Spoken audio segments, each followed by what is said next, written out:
Pai, do Filho e do Espírito Santo. Amém. Queridos amados cristãos ortodoxos, chegamos ao maravilhoso domingo de São João Clímaco, o quarto domingo de nosso grande jejum, onde nós estamos batalhando nossas dezenas mosaicas. No primeiro domingo da grande quaresma, nós vimos o maravilhoso esplendor do que é a ortodoxia, onde diagnosticar onde está a fé ortodoxa. E nós vimos que justamente ela está naquilo que é todos os mandamentos que a igreja nos dá, como os seus cânones, os seus dogmas, e é nisso que nós baseamos onde está a ortodoxia, onde está o corpo de Cristo, e ele é delimitado, é um corpo circunscrito, onde existem pessoas que estão dentro dele e pessoas que estão fora. Os que estão dentro é porque se batizaram e seguem os mandamentos, todos os dogmas, e são exigidos, e os cânones, no chamado triunfo da ortodoxia, assim nós vimos. Nós também vimos depois qual é a natureza desta ortodoxia, qual é a natureza de nossa fé. E vimos através do domingo de Agorapalamas que a natureza de ser ortodoxo, a natureza de estar no corpo de Cristo, é estar completamente, constantemente sendo deificado. Isso significa estar no triunfo da ortodoxia, o processo de deificação, de tornar-se Deus, onde o homem velho vai morrendo e vai nascendo novo, não de maneira mental ou de maneira emocional, de verdade. Por que é de verdade, não é de maneira apenas mental ou moral? Por que realmente a natureza da ortodoxia não é melhorar uma pessoa devagarinho para que se torne uma pessoa melhor, talvez de um mau sujeito, um bom cidadão? Por que não é isso que nós estamos falando? De fato, quando nós dizemos que a natureza da ortodoxia chama-se deificar-se continuamente, o que isso tem a ver? Como nós provamos que não é algo emocional, mental, uma melhoria, alguém que vai melhorando o ser humano que era ruim torna-se a ser melhor. Não é esse o objetivo.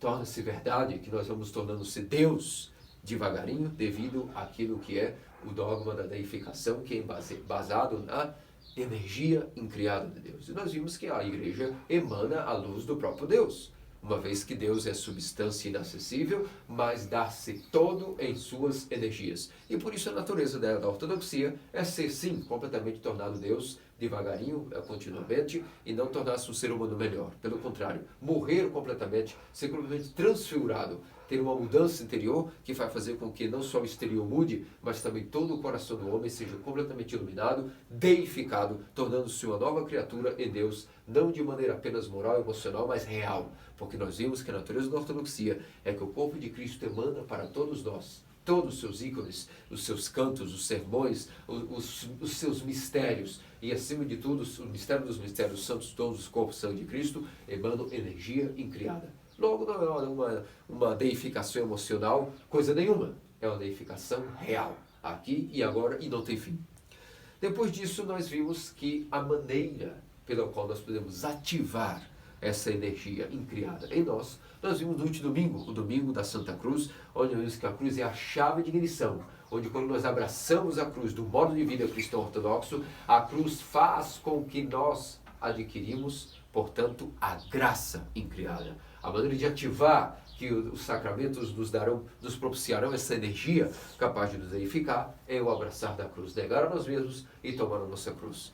E hoje, no domingo de São João Clímaco, nós estamos diante desse maravilhoso domingo onde nós veremos o homem, um grande homem entre os ascetas, São João Clímaco, que meticulosamente nos ensinou agora como carregar a cruz.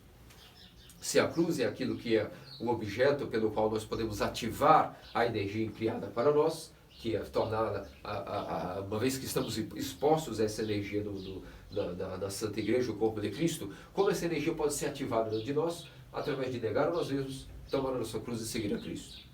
Agora, os detalhes meticulosos de como significa, o que significa, como se dá esse seguir a cruz, nós estamos vendo hoje, no domingo destinado a São João Clímaco. E por que ele foi escolhido como o homem que nos ensinaria os detalhes meticulosos a respeito de como tomar a cruz para ativar a energia criada em nós? Queridos amados cristãos ortodoxos, nós estamos diante de um homem que desde pequeno, aos 16 anos de idade, como adolescente, simplesmente ardeu no desejo de abandonar o orgulho e seguir a Cristo em sua igreja e em seus mandamentos.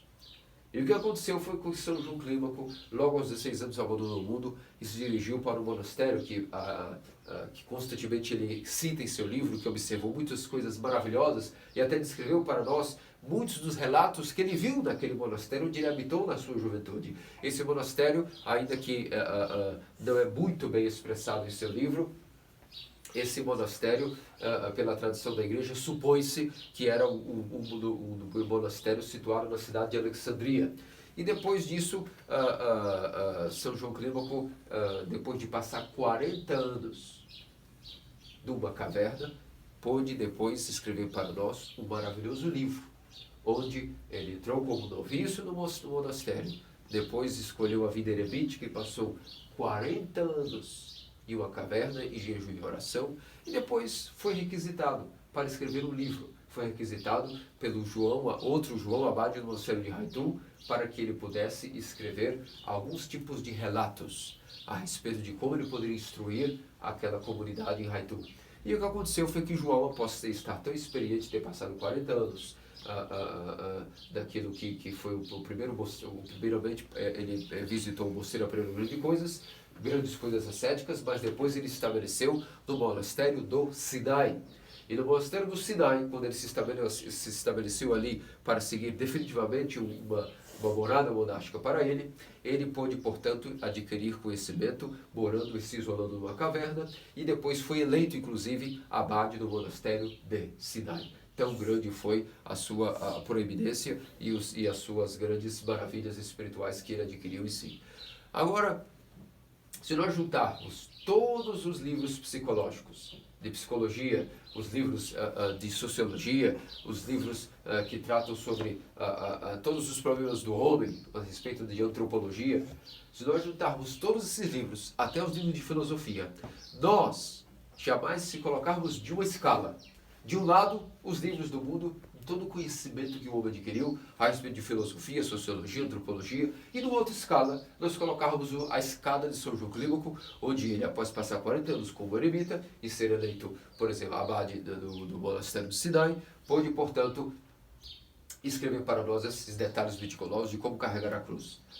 Se nós colocarmos esses dois parâmetros na mesma escala, nós veremos que o livro de São João Clímaco, a escada para o reino dos céus, o clímax, como se diz, da onde veio o seu nome, João Clímaco, ou seja, aquele que escreveu a escada. Esse livro, chamado Escada para o Reino dos Céus, a escada de ascensão ao céu, superaria e muito todos os livros de psicologia e sociologia do mundo. E por quê? Porque, queridos amados cristãos ortodoxos, esse livro resume para nós todo o conhecimento que São João recebeu de uma maneira especial. E aqui eu quero vos dizer o seguinte, como pode ser, vamos voltar um pouco na biografia de São João Clímaco, e nós dissemos que ele foi um homem que, aos 16 anos de idade, abandonou o mundo. Significa que ele é um homem iletrado. Como pode ser que um homem iletrado, porque aos 16 anos ele não pôde frequentar nenhuma academia, nenhuma cátedra, a fim de se formar tanto? Como pode ser que os escritos desse homem, alguns anos depois, décadas depois que ele se tornou ancião, como pode ser que esses escritos superem todos os livros catedráticos do mundo? Da onde foi que veio a tal audácia? Aonde foi que ele passou esses anos? O que foi que ele fez que ele adquiriu tamanho conhecimento? E aqui é necessário que vocês entendam, segundo Santo Isaac Sírio, os 3 níveis de conhecimento de Deus. Nenhum outro asceta explica tão bem isso como Santo Isaac Sírio. E se vocês forem analisar, nosso padre Pantaleão muitas vezes ressaltava bastante esse ponto das homilias de Santo Isaac Sírio, porque nós vivemos uma era onde todos estão muito sedentos por teologia catedrática, teologia sistemática. E mesmo quanto aos santos padres, todos nós observamos que estão sedentos de decorar os santos padres, citar os santos padres, e todos querem ser teólogos, todos querem ser entendidos de ortodoxia, todos querem pregar nos fóruns das redes sociais a respeito do que seria a fé ortodoxa, e, na verdade, essas pessoas correm um grande risco. Correm o risco de estarem falando aquilo que nem sabem ainda. E é por isso que nós precisamos entender que existem 3 níveis de conhecimento de Deus. Para não corrermos do grande prelast, da grande ilusão espiritual, de querer falar daquilo que nós nem sabemos. E de onde veio, portanto, o conhecimento de São João Clímaco? Aqui há que entender que existe o primeiro nível de conhecimento espiritual, chamado o conhecimento que nós adquirimos através da lógica, da lei natural, dos estudos, o conhecimento que o mundo poderá nos dar se nós estudarmos e observarmos a natureza e o mundo e os seus processos. Esse é o nível número 1 de conhecimento que Deus deu ao homem. Ao observar a lei natural, ele observará os pequenos logos que existem tanto nas ciências sociais, as filosofias de vida, do que é feito o homem, as aspirações de um homem, e ele poderá colher os pequenos conhecimentos de Deus através da lógica, da aritmética da escolástica, estudará e realmente adquirirá algum tipo de conhecimento que são pontas da verdade de Deus, e isso é o primeiro nível de conhecimento. Todo homem que se dedicar a esse tipo de estudo, lógico, sobre a natureza, ciências biológicas, sociais, filosóficas, exatas, irá descobrir um certo conhecimento. Por esse conhecimento é o mais baixo de todos os 3 níveis de conhecimento de Deus. É um conhecimento para a ralé, assim digamos. Existe um conhecimento que é superior a esse, que é o segundo nível de conhecimento, segundo Santo Isaac o Sírio, que chama-se o conhecimento a partir dos Santos Padres e do Evangelho. Esse conhecimento supera em muito o primeiro, de uma maneira que não há nem como comparar, onde o homem passa, portanto, a adquirir um conhecimento superior a respeito do que ele lerá dos livros, a respeito do que é o Evangelho, e as explicações sobre o Evangelho, sobre as Escrituras. E ele então adquirirá o segundo nível de conhecimento. Esse nível de conhecimento é dado ao homem através das Escrituras e da tradição e das explicações dos Santos Padres, para que quando o homem beba desse conhecimento e se infiltre nele, esse conhecimento vai começar a limpá-lo. Por isso é superior ao primeiro conhecimento. O primeiro conhecimento não vai mudar nada no interior de um homem, é apenas um acúmulo de informações, e isso, portanto, é um conhecimento básico para a ralé. Já o segundo conhecimento, quando o homem tem acesso ao Evangelho e as explicações dos Santos Padres sobre o Evangelho e as Escrituras, e tem entra em contato com a tradição, quanto mais ele está exposto a esse conhecimento é superior. Por quê? Porque além de ser a revelação do próprio Deus ao homem, de uma maneira especial, ainda que Deus também se revela através da lei natural e da própria criação e das ciências, Deus se revela de maneira plena ao homem. E o nível secundário de conhecimento, que ainda não é o maior nível de conhecimento, chamado o Evangelho e as Escrituras e os Santos Padres. Esse conhecimento é superior ao primeiro, como eu dizia, porque ele tem a capacidade de limpar o coração e a mente do homem conforme ele entende, vai estudando as explicações dos Santos Padres, do Evangelho, e esse conhecimento de segundo nível tem a capacidade de limpar todas as impurezas, todas as dúvidas, todas as mediocridades, até mesmo as paixões que o homem possui. Esse conforme ele estuda o Evangelho e os Santos Padres, o seu coração vai sendo limpo e purificado para receber o terceiro, último e muito melhor do que os primeiros 2 conhecimentos, que é o terceiro nível de conhecimento de Deus. E qual é esse terceiro nível de conhecimento de Deus? Esse terceiro nível é quando o homem, tendo estudado o Evangelho, as Escrituras e os Santos Padres, e tendo purificado-se com esses ensinamentos, ele receberá, portanto, agora o conhecimento onde Deus se revelará a ele, não mais através dos livros. E para esses que estão nesse nível, o nível do Evangelho das Escrituras é o nível que também ficou para trás e inferior.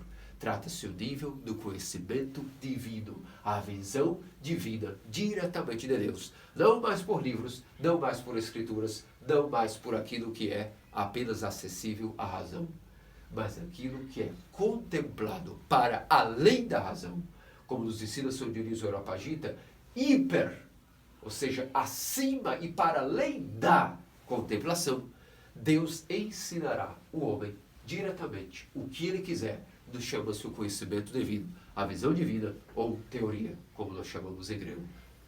E é por isso, meus amados cristãos ortodoxos, que aqui está a resposta. Da onde veio o conhecimento desse jovem de 16 anos, que abandonou o mundo, foi primeiro experimentado em um certo monastério em Alexandria, depois migrou para o monastério do Sinai, da região de Tola, que ficava a algumas milhas do monastério do Sinai, escolheu para si uma caverna e ficou 40 anos dedicando-se ao estudo do Evangelho e das Escrituras, purificando o seu coração. E chegou o momento que ele recebeu conhecimento direto de Deus, e muito conhecimento. E é por isso que quando chegou o momento que ele foi eleito abade, e o monge João, abade do mosteiro de Haitum, pediu que ele agora colocasse em palavras o tamanho conhecimento que ele adquiriu, por obediência e amor ao rebanho, ele colocou em palavras articuladas aquele maravilhoso conhecimento inimaginável que ele havia recebido direto de Deus, não pelo Evangelho, não pelas Escrituras, porque isso apenas foi uma ferramenta para purificar o seu coração. Ele agora havia recebido o conhecimento direto de Deus e, por obediência, por humildade, colocou esse conhecimento no livro chamado Escada para o Céu, que é o que hoje nós comemoramos a sinapse deste homem e desse livro. significa que por isso é óbvio que de longe, se nós reunirmos todos os conhecimentos matemáticos, aristotélicos, escolásticos, filosóficos, sociais, e colocarmos do lado, na mesma escala, da escala de São João Clímaco, eles estarão sendo, por muitos e muitos pontos, ultrapassados pela escala de São João. E é por isso que esse livro é recomendado a ser lido por todo cristão. É o mínimo e básico. Até as pessoas que chegam ao batismo deveriam ter antes lido completamente a escada do São João Clímaco. E é por isso que toda quaresma nós recomendamos enfaticamente que ao menos na quaresma se leia a escada. No nosso Monastério de Santa Transfiguração em Boston, de segunda a sexta, do monastério, a única leitura que os bons se dedicam, se chama espiritual, digamos, se dedica a não nenhuma vida de Deus Santo, apenas a escada do São João Clímaco. Das trápedas, durante o refeitório, e quando estou escutando a leitura do leitor, só leio a escada do São João Clímaco, não leio nada mais de segunda a sexta, para que possam sempre rememorar as leituras, e não só os monges. Os leigos também são incitados também a dedicarem o tempo da quaresma para ler São João Clímaco. É isso que consiste a preparação física da quaresma, é o jejum. A preparação espiritual chama-se a presença dos ofícios, mais vezes do que antes da quaresma, comungando mais vezes, fazendo mais prostrações, mas a preparação intelectual da quaresma, que é necessária também, da mente, chama-se ler a escada de São João Clímaco. E é por isso que esse livro está explicado por que ele supera todo o conhecimento filosófico, antropológico, do que é a respeito do homem, antropologia, filosofia, as aspirações inimagináveis que o homem pode ter na vida, as suas crises existenciais, como ele pode curar-se terapeuticamente, na mente, no emocional, na sua psique. Tudo está aí e muito mais detalhado, muito mais denso e ao mesmo tempo muito mais acessível que todas as ciências que muitas vezes falam e não nos enxugam, isso nos enxuga pouca coisa de conhecimento aproveitável.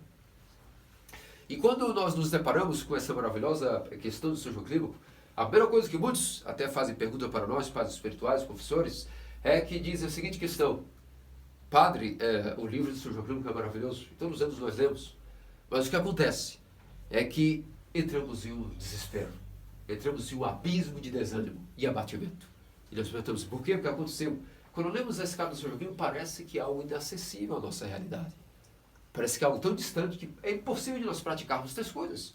Parece que é algo que parece que é algo até desumano para o ser humano praticar tamanhas asceses, tamanha obediência, tamanha humildade e paciência, tamanhas virtudes. Afinal de contas, a tese de São João Clímaco, que não é um tratado tão pouco, mas sim a sua experiência baseada no seu conhecimento direto, revelado pelo próprio Deus, diretamente do próprio Deus, sem intermédio de livros nem nada, ele dividiu a sua escada em 30 degraus, onde esses degraus estão ascendendo para chegar a Cristo. E quando nós vemos do ícone da Santa Escada do São João Clímaco, como nós temos exposto da capela e muitos outros lugares de nossa missão, vocês já devem ter visto nas postagens e tudo, o ícone que foi desenhado em relação à escada, existem como 30 degraus, onde ao longo desses degraus, monges estão subindo a escada de ascensão para o céu.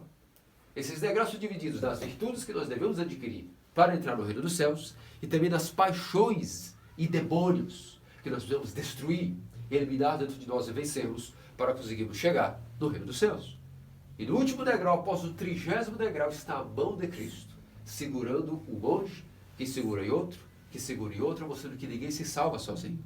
Mas também os demônios voando ao redor da escada, dando tapas para que aqueles que se percam também se percam sozinhos, porque ninguém se salva sozinho, mas aqueles que se perdem sozinhos. Deus não cobra ninguém a perdição de outro. A pessoa é cobrada individualmente pelos seus pecados, pela sua perdição. É por isso que, quanto salvação, preocupemos em estar junto com a Assembleia. Agora, quem quiser se perder, deixemos-nos e não nos preocupemos, apenas oremos. Porque se formos nos distrair para querer impedir pessoas de se salvarem ou não, nós seremos distraídos. E quando estamos distraídos, como a escada não tem corrimão, se for analisar uma escada aqui, não há nenhuma segurança, apenas os degraus. Por quê? Porque na vida espiritual é impossível parar, é impossível estar distraído. Significa que tem essa escada que a única segurança é que uma vez que nós subimos com velocidade, não podemos parar. Não podemos orar para o lado, nem para a esquerda, nem para a direita, nem para trás. E nem mesmo dizer, vou descansar um pouco. Aquele que pensa que descansou, rapidamente vai cair, porque não é uma escada digna de equilíbrio. O único movimento de subir essa escada é um segredo, que chama-se começar e nunca parar. Se pararmos até para descansar, significa que nessa escada foi game over. Perdemos. Voltamos ao primeiro escalão novamente. E isso acontece, não desistamos. Novamente vamos subir, novamente vamos subir, novamente vamos cair, até que nós agarremos na mão de alguém, que esse alguém vai nos colocar mais acima, e depois vai nos levar para mais acima, e assim nós vamos nos salvando na igreja. E é por isso que as pessoas escutam essas coisas e entram em desespero e dizem, ao ler a escada me entrei em terrível depressão e abatimento. Dizemos, diga alma, diga desabafo, diga filho, o que acontece, qual o problema? E muitos dizem, ao ler essa escada, Sr. João Clima, parece que todos os esforços que nós fizemos ao longo da nossa vida, nós jamais vamos chegar nessas virtudes. Nós jamais vamos conseguir destruir essas paixões que são tão bem esclarecidas. Nenhum outro livro nos esclarece tão minuciosamente o que são os demônios e como eles atuam em nossa vida. O demônio da desobediência, do orgulho, da vaidade, da avareza, tudo está aí muito detalhadamente para nós. E então a resposta que nós damos é a seguinte. Filho, você disse que leu a escada, mas parece que você leu a escada de maneira muito desatenta, porque a resposta para a tua pergunta está na própria escada do Sr. João Clima. O Sr. João Clima nos diz que é uma desculpa esfarrapada olhar para a própria escada e para os ensinamentos e as práticas dos monges e dizer que é impossível de praticar essas coisas. Por quê? Porque ele nos ensina que a mesma natureza que nós temos, as mesmas paixões, os mesmos defeitos, a mesma carne e os mesmos ossos, é a mesma natureza, a mesma carne e os mesmos ossos daqueles monges que ele observou e narrou que venceram o demônio. Eles não são feitos de outra matéria diferente da nossa, de outra substância. São feitos das mesmas fraquezas, da mesma natureza que nós. Logo, não há desculpa. As pessoas que conseguiram tinham as mesmas qualidades e os mesmos defeitos, os mesmos talentos e as mesmas imundícies que nós temos. Não achamos que essas pessoas que praticavam a escada e que são narradas dela mesma eram pessoas sem paixões ou puras, em castas e dotadas de pureza e que não tinham demônio de fornicação, de impureza, de roubo, de latrocínio. Eram pessoas que caíram muitas vezes. Logo, não há desculpa. Mas se nós, obviamente, lemos a escada e com atenção, saberemos que a resposta está aí. São João diz que não há porquê entrar em desânimo, nem abatimento quando nós vemos essas narrações de coisas que aparentemente são sobrenaturais. Por quê? Porque é a graça de Deus, conforme vê o esforço do homem, que atuou nesses monges, que tinham a mesma natureza, a mesma fraqueza e as mesmas paixões que nós também. Mas quando eles se esforçaram e perseveraram, a graça atuou com eles. E ao longo de muitos anos, eles puderam se purificar e adquirir a graça da salvação. A graça de subir ao 30º degrau e agarrar a mão de nosso Senhor e Deus Salvador Jesus Cristo. Logo, não é fácil para mim, não é fácil para vocês e não é fácil para ninguém. É quase impossível. Mas só que se nós somos um ramo de cristãos que queremos justamente a salvação, temos que fazer o impossível por ser possível. Como? Através da nossa vontade, trabalhando com a graça de Deus e paciência. Muita paciência e não desistir. E se isso traz em nós não desespero, deve trazer a nós, portanto, uma sobriedade de entender que isso não é um motivo de desespero, mas trazer a nós uma seguinte conclusão. Humildade.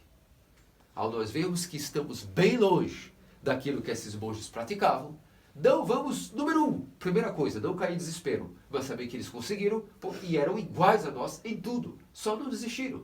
E em segundo lugar, vamos aplicar a humildade.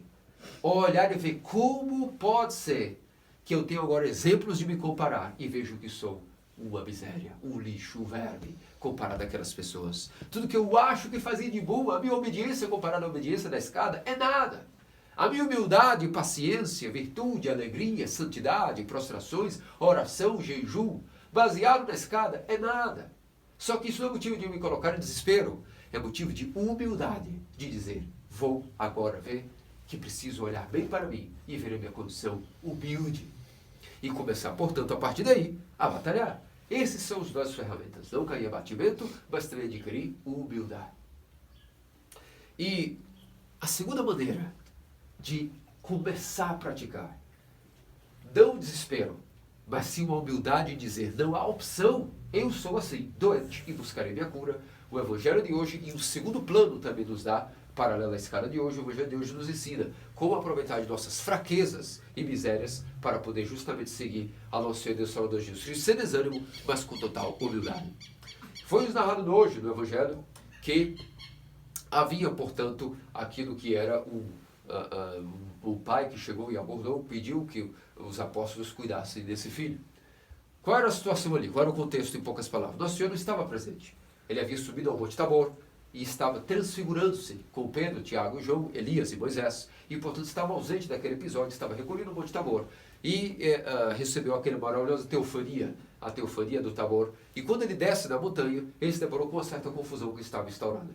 Desceu com Pedro, Tiago e João, seus mais íntimos, e havia certa balbucio entre os fariseus que estavam dizendo e aproveitando a situação, a vergonha supostamente que os discípulos haviam passado, por não terem conseguido expulsar um demônio violentíssimo.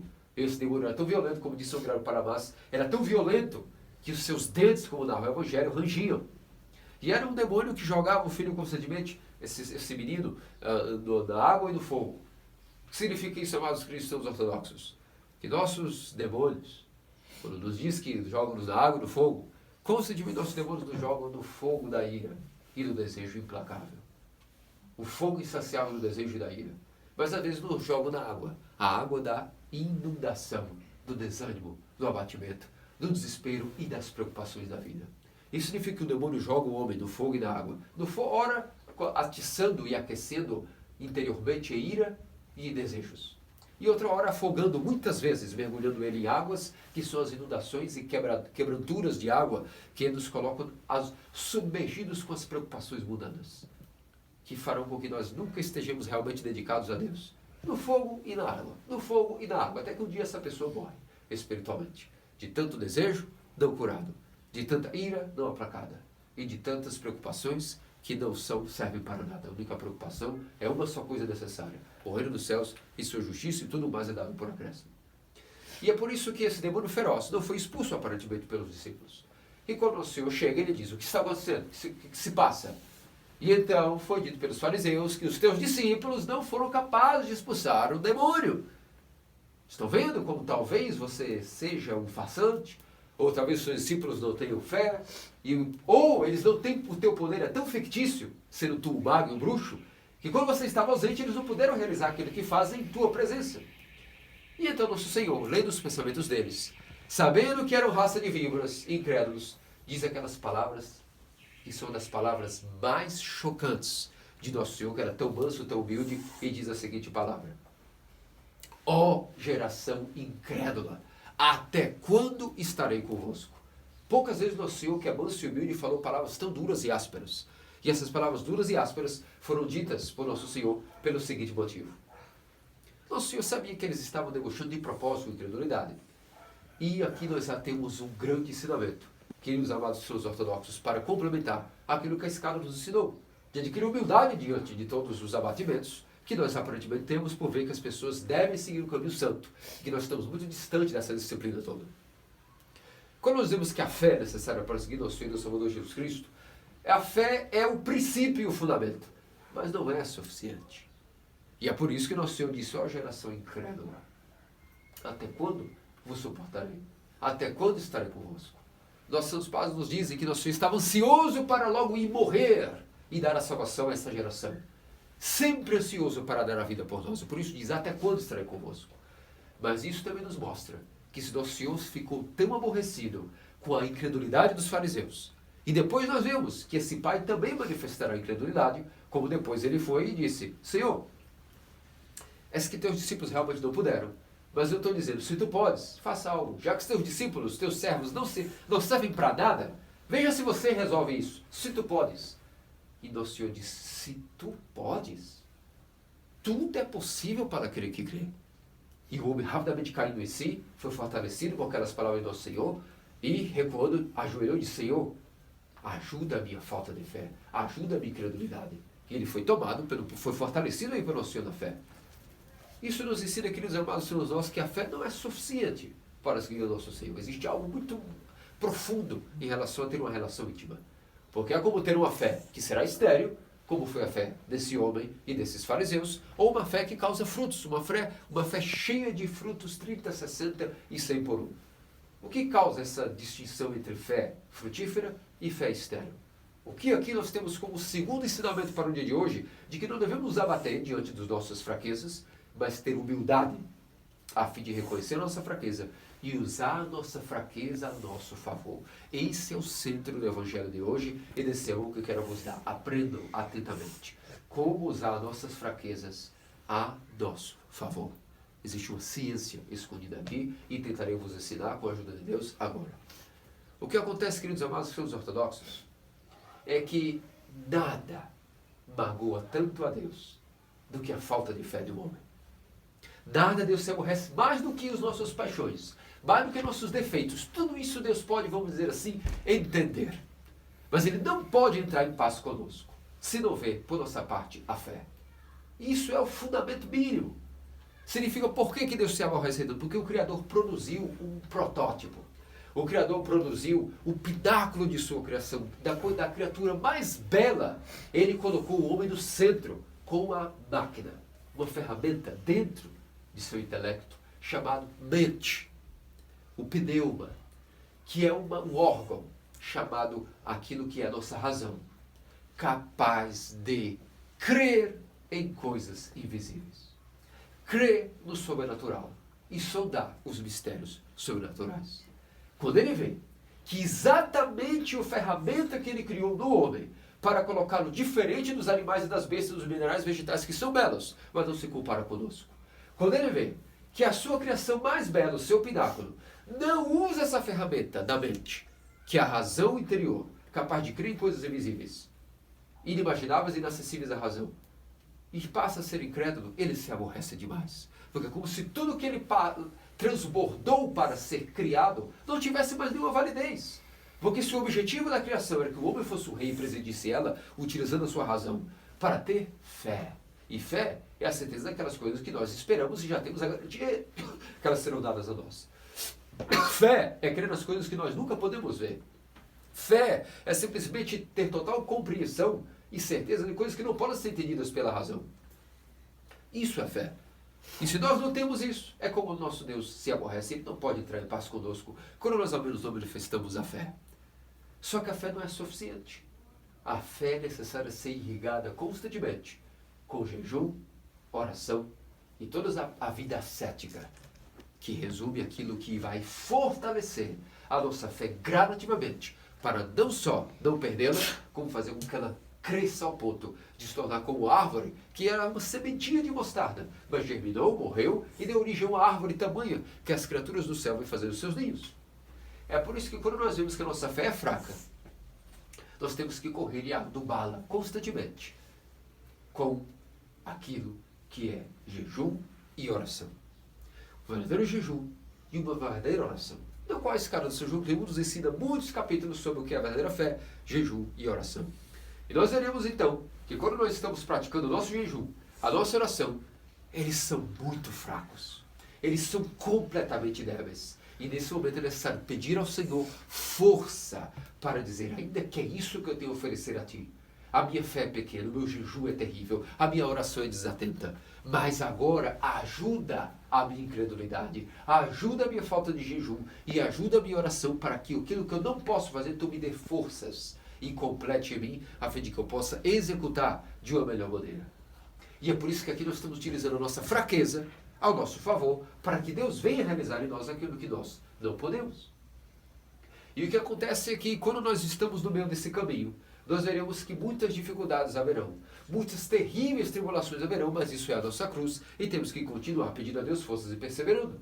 E quanto mais perseverarmos, isso não será do dia para a noite, será toda uma vida, Ele irá nos fortalecer para o melhor jejum, o melhor oração que vão fortalecer a nossa fé, vão fortalecer e curar a nossa incredulidade. Tal qual aquele homem, quando teve as palavras do Senhor, tudo é possível para aquele que crê. Como assim se tu podes? E ele teve a sua incredulidade diante dele desvendada e ele ajoelhou e disse, Senhor, exatamente, a minha fé é fraca, mas ajuda a minha falta de fé. E é por isso que nós devemos usar a nossa fraqueza a apelar ao Senhor, oferecendo a Ele nada mais do que nem desespero, mas sim humildade.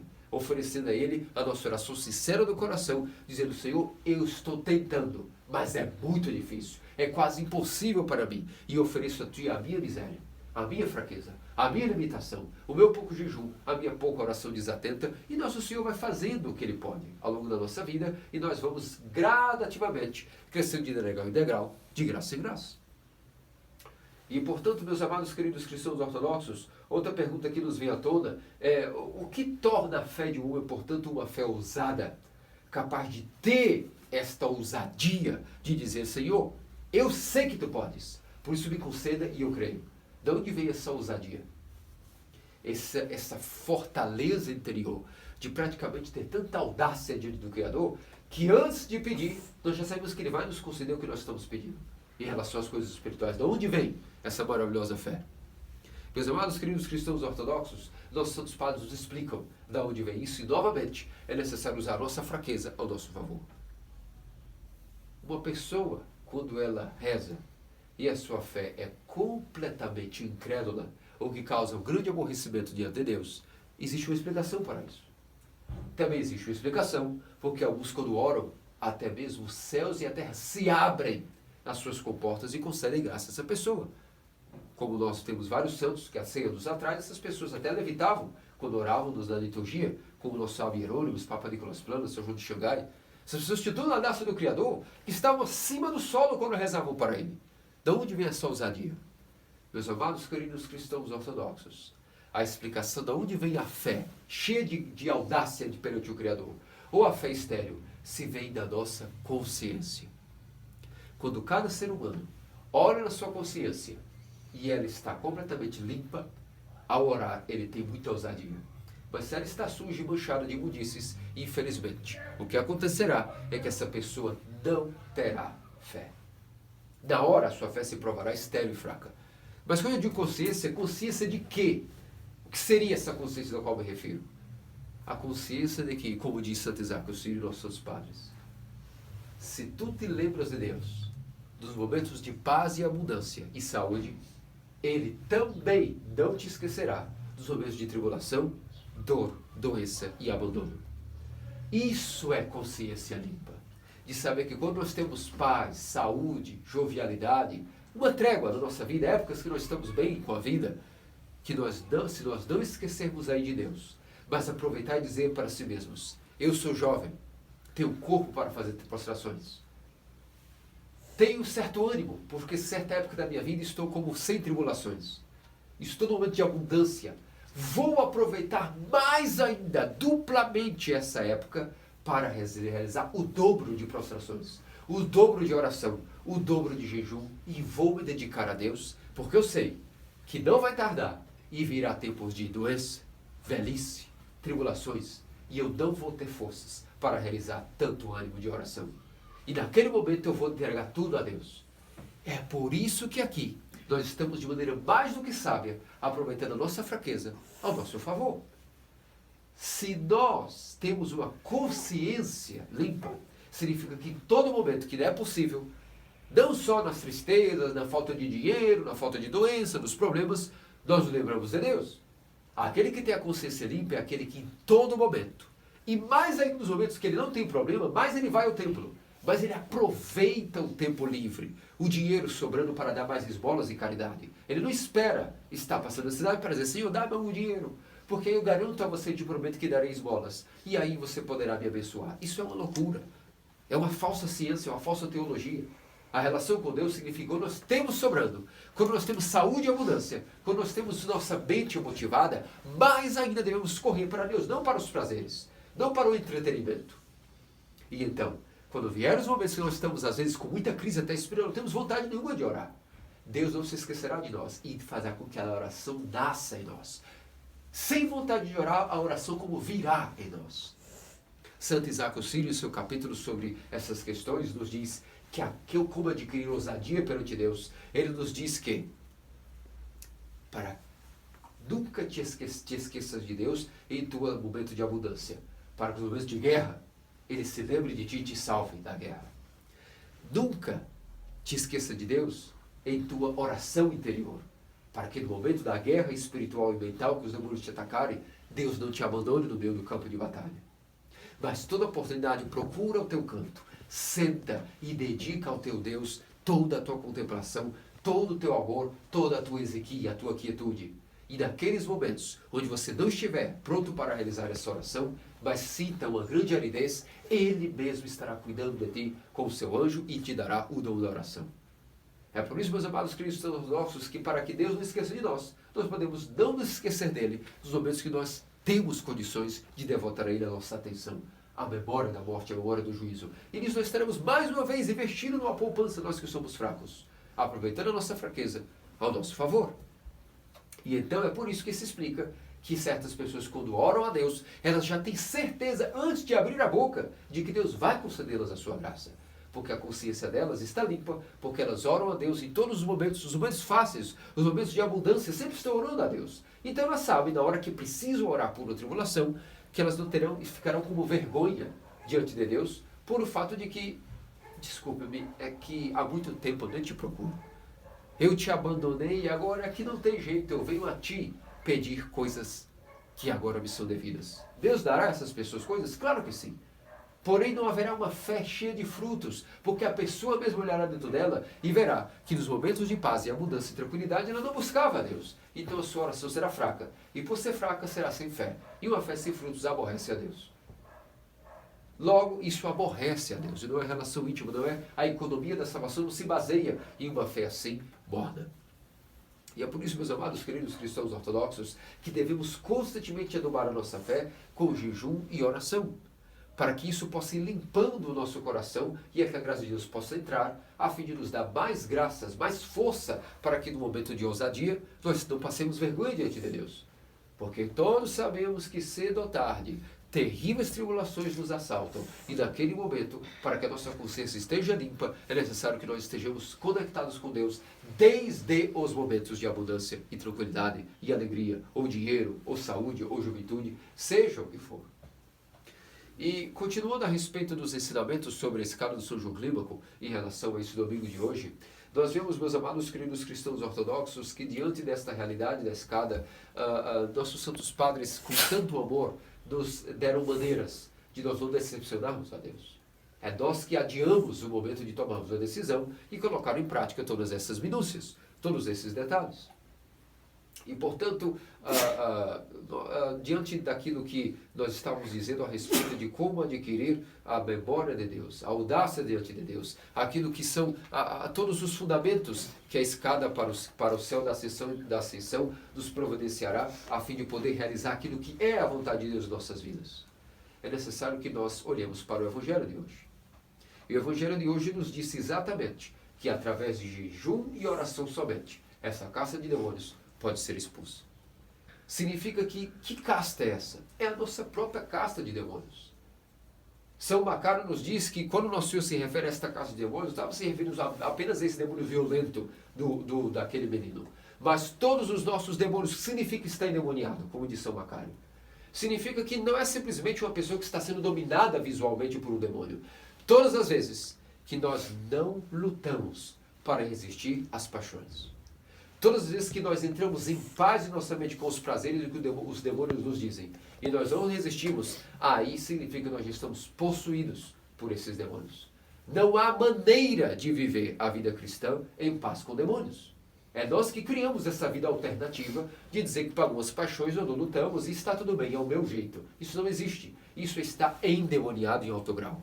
Muito mais grave do que está sendo colocado para lá e para cá no fogo e na água, sem liberdade, sem saber o que está fazendo, é voluntariamente estar cedendo aos nossos impulsos, sem resistência. Nós vamos cair muitas vezes, mas se nós entramos em paz com alguma paixão e dizer a nós, nessa paixão eu não resistirei mais. É a minha maneira e levarei isso ao longo da minha vida porque eu sou assim. Isso está endemoniado. É ter entrado em paz e consórcio com os demônios, e é por isso que nesse momento é necessário atender aquilo que nosso Senhor nos disse. Essa caça de demônios não é expulsa senão por jejum e oração. Significa que o homem velho precisa passar por jejum. O jejum é aquilo que enfraquece todas as nossas vontades pecaminosas. Primeiro, não comendo certas coisas durante certa época do ano, vai enfraquecer aquilo que é a nossa vontade doentia. Comprovadamente, o homem que jejua não está enfraquecendo apenas o corpo por um tempo, está enfraquecendo a sua volição para o mal. E como segundo remédio, ele dará ao homem novo, que foi batizado e nasceu, armas suficientes e força e luz para conseguir matar e asfixiar o seu homem velho. Logo, o jejum como que freia e deixa paralítico o homem velho. E a oração ilumina, fortifica o homem novo que está nascendo em nós com a graça do batismo. É um processo terapêutico a qual a escada nos ensina com todas as suas minúcias. E é por isso que nós não podemos nunca deixar de lado todos os ensinamentos que o Evangelho de hoje nos diz. E para finalizar, é necessário que entendamos o último ponto em relação ao que é uma fé estéril ou uma fé cheia de audácia perante o Criador.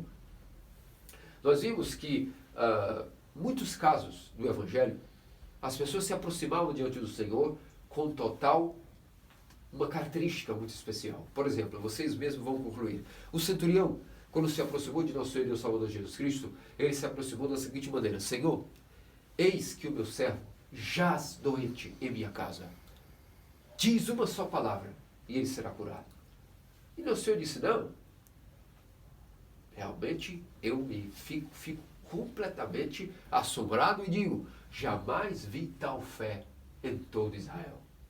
E nosso Senhor se magnificou, ficou glorificado diante da fé do centurião. E ele disse: eis que vamos à tua casa, então servo, vou realizar a cura para ti. Porque nunca vi tamanha fé em Israel. Como diz uma só palavra?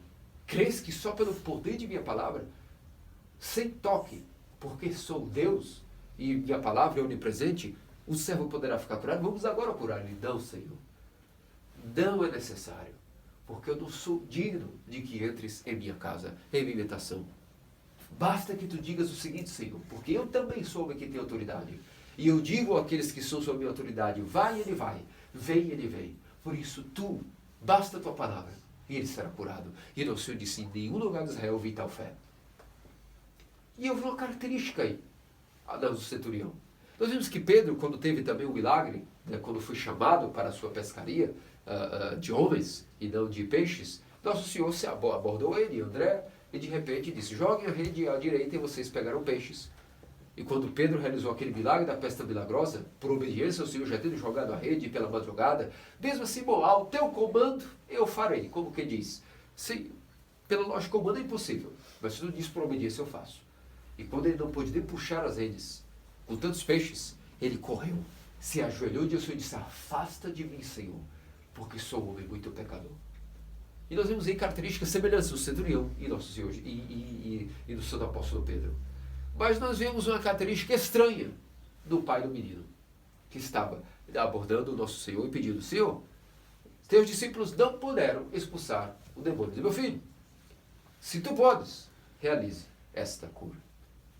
Aqui nós temos duas coisas que são paradoxais entre elas.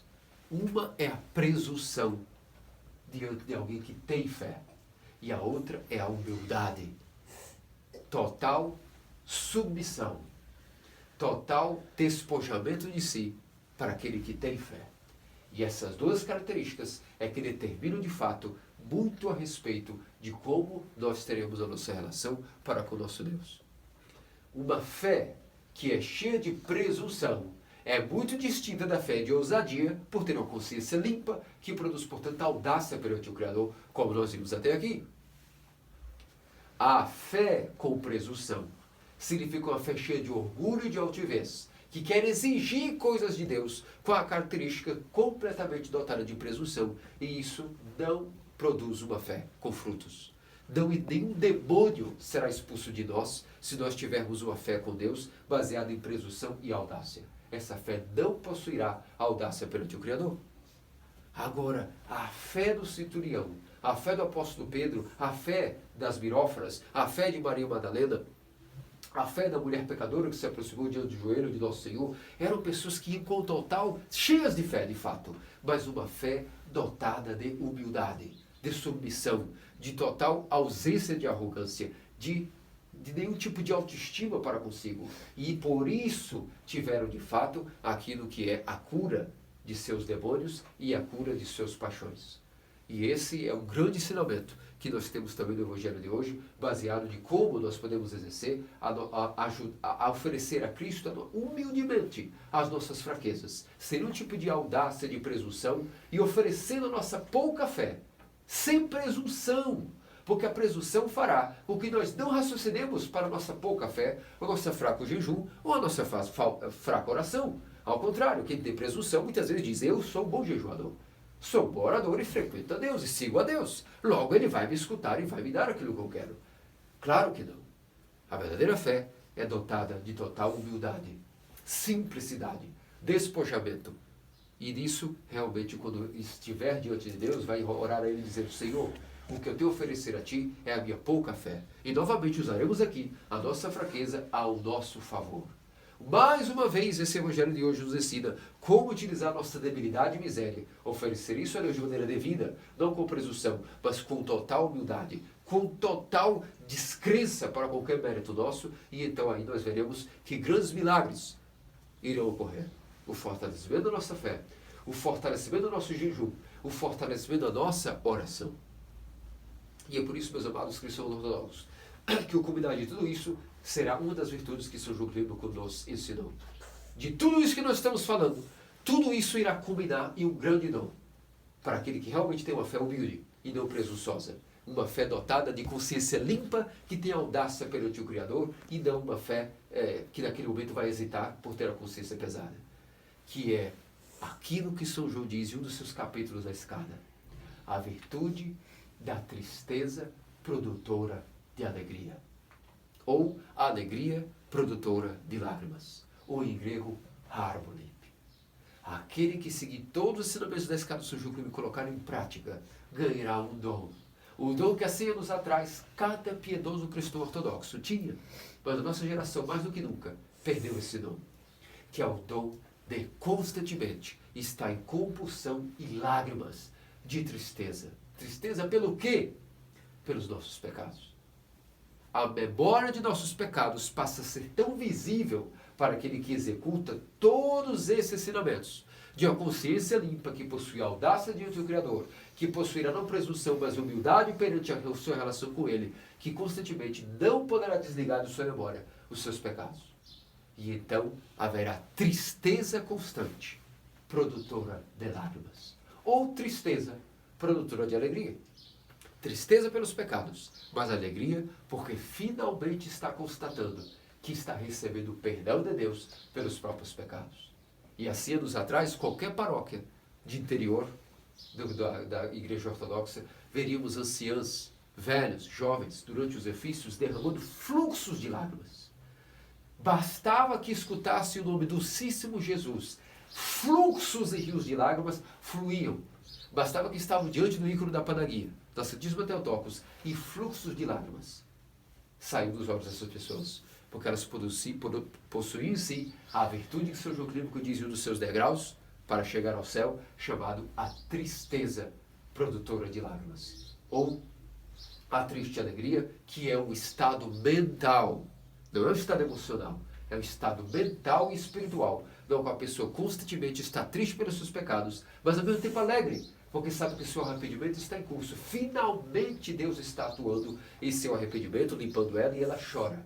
Chora de tristeza pelos pecados, mas por alegria de saber que está tendo tanta dor pelos pecados, que ela não vai mais cometê-los.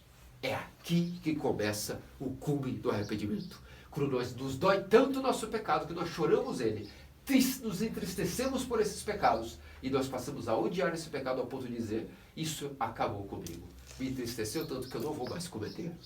É isso que todo o ensinamento desse caso de São João Clímaco, todo o Evangelho de hoje, como adubar a nossa fé com jejum e oração, se nossa caça de demônios nunca sairá, é para termos o culminar dessa grande virtude, esse grande dom da triste alegria, harmony, o estado mental onde nós não paramos de chorar, incessantemente em oração e lágrimas, triste pelos nossos pecados, passamos a não praticar, porque ninguém triste pelos seus pecados vai ousar cometer esse pecado.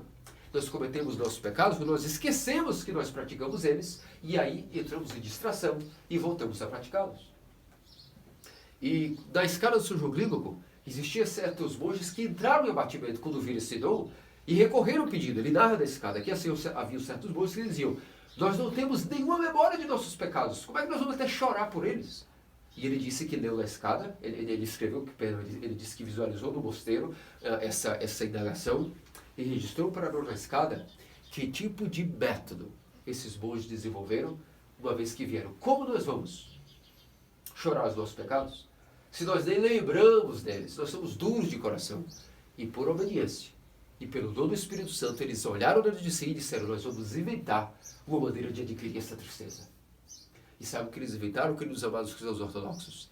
Inventaram a tristeza por não ter tristeza pelos pecados. A tristeza por não chorar os pecados. E a tristeza por não se recordar dos seus pecados. E de tanto estarem se exercitando nessa tristeza, conseguiram adquirir com o tempo a memória dos seus pecados e a tristeza e real lágrima pelos seus pecados. Vejam que magníficas obras o Senhor ensinou para aqueles que se querem se salvar. E mais do que nunca a nossa própria geração, que não tem lágrimas, que é um coração duro, petrificado, distante daqueles 100 anos onde nossos avós e avós ortodoxas choravam incessantemente de lágrimas dos ofícios, nós que somos geração dura, seca, mais do que nunca devemos então aplicar esses ensinamentos da escala do São João Clímaco. Ao menos chorar e nos entristecer por nós não termos arrependimento, por nós não termos tristeza pelos nossos pecados, por nós dizer: sou duro, realmente não me entristeço pelos meus pecados, sou duro, orgulhoso, uma besta, nem me recordo que pequei. Acaso pequei? Não seria talvez isento de pecados? Não é isso que nós pensamos em nossa consciência? Por isso então desenvolvamos uma tristeza. Uma tristeza, pelo menos vamos dizer que pelo aquilo que nós não temos, que é a tristeza real pelos pecados. E então nosso Deus, vendo que mais uma vez estamos utilizando a nossa debilidade e a nossa fraqueza de não ter tristeza pelos pecados, oferecendo a tristeza por não ter tristeza pelos pecados, derramando lágrimas por não ter lágrimas de arrependimento, oferecendo a Deus mais uma vez a nossa debilidade, a nossa miséria, a nossa fraqueza, Ele irá, portanto, utilizar isso para o nosso próprio benefício e usaremos a nosso favor a nossa própria debilidade mais uma vez. Isso é o grande ensinamento que o Evangelho de hoje, bem como esse cara do São João Clímaco, nos ensina, queridos amados cristãos ortodoxos. Que de tudo isso, nosso Senhor Deus Salvador de Cristo faça-nos dignos pelas orações de nosso justo Padre João, abade do Sinai, e de todos os santos. Amém. Amém.